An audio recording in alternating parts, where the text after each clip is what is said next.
Karthik Deepa serial April 21 நாளைக்கான எபிசோடுக்கான ஒரு promo review தாங்க இந்த வீடியோவில் நம்ம இன்னைக்கு பார்க்க போகிறோம்.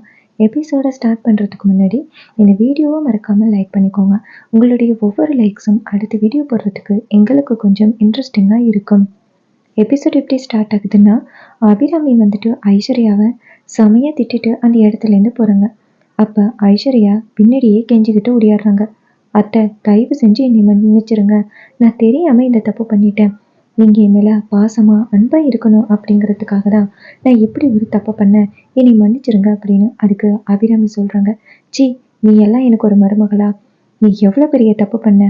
என்னை கொலை பண்ண ஆள் அனுப்பின. ஆனால் நான் அதையும் மறந்துட்டு இந்த வீட்டோட வாரிசை நீ வயிற்றுல சுமக்கிற அப்படிங்கிற ஒரே காரணத்தினால உன்னை நான் மன்னிச்சு விட்டுக்கிட்டு இருந்தேன். ஆனால் நீ எப்படிப்பட்ட தப்பு பண்ணியிருக்க. அத்தனை பேரோட நம்பிக்கையும் கெடுத்திருக்க. அருணை பார்த்தியா? எவ்வளவு நீ பிரச்சனை பண்ணாலும் உன் மேல அவ்வளோ பாசமாக இருக்கான். உனக்காக அவன் என்ன வேணாலும் பண்ணுவான். ஆனால் நீ அவனையே ஏமாத்திட்டியல்ல.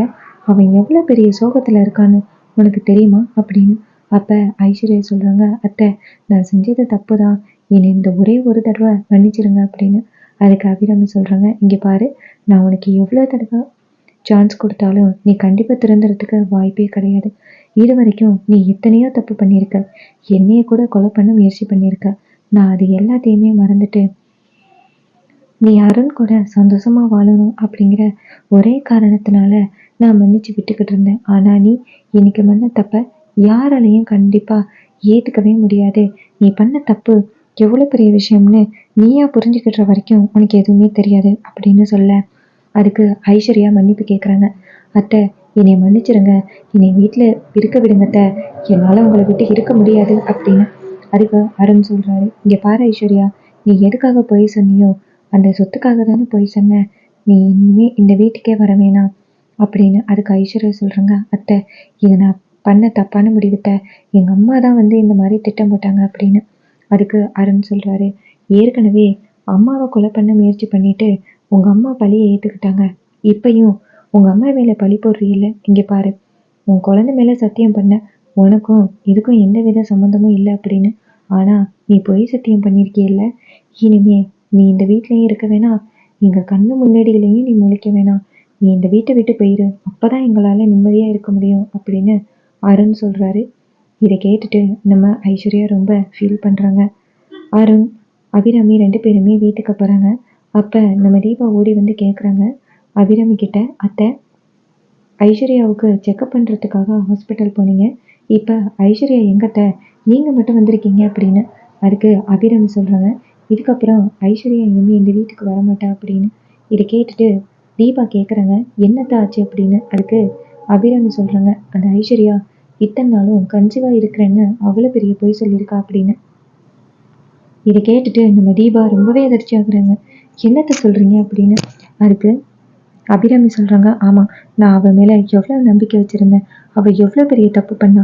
என்னைய கூட கொலை பண்ணுறதுக்கு முயற்சி பண்ணா. ஆனால் நான் எல்லாத்தையும் மறந்துட்டு இந்த வீட்டோட வாரிசு அவள் சுமக்கிறாளே அப்படிங்கிற ஒரே காரணத்தினால அவளை இந்த வீட்டில் இருக்க வச்சுக்கிட்டு இருந்தேன். ஆனால் அவள் என்னையவே ஏமாத்திட்டா அப்படின்னு.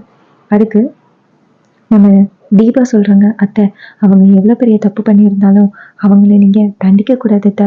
அவங்க இந்த வீட்டோட மருமக. ஏற்கனவே ஒரு மருமக இந்த வீட்டை விட்டு போயாச்சு. இவங்களையும் நீங்கள் இந்த வீட்டுக்கு உள்ள வரக்கூடாதுன்னு சொல்கிறது தப்புட்ட அப்படின்னு.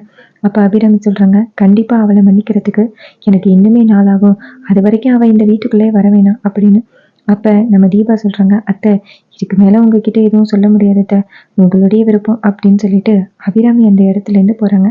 அப்போ நம்ம தீபாவும் அந்த இடத்துலேருந்து போகிறாங்க. அப்போ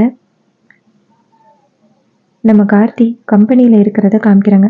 அப்போ ஆனந்த் அருண் கிட்ட சொல்கிறாரு, இந்த கம்பெனியில் இந்த கார்த்திக்கு அதிகமான சப்போர்ட் இருக்குது. இதனால தான் கார்த்தி இப்படி ஒரு வேலையை பண்ணிக்கிட்டு இருக்கான் அப்படின்னு.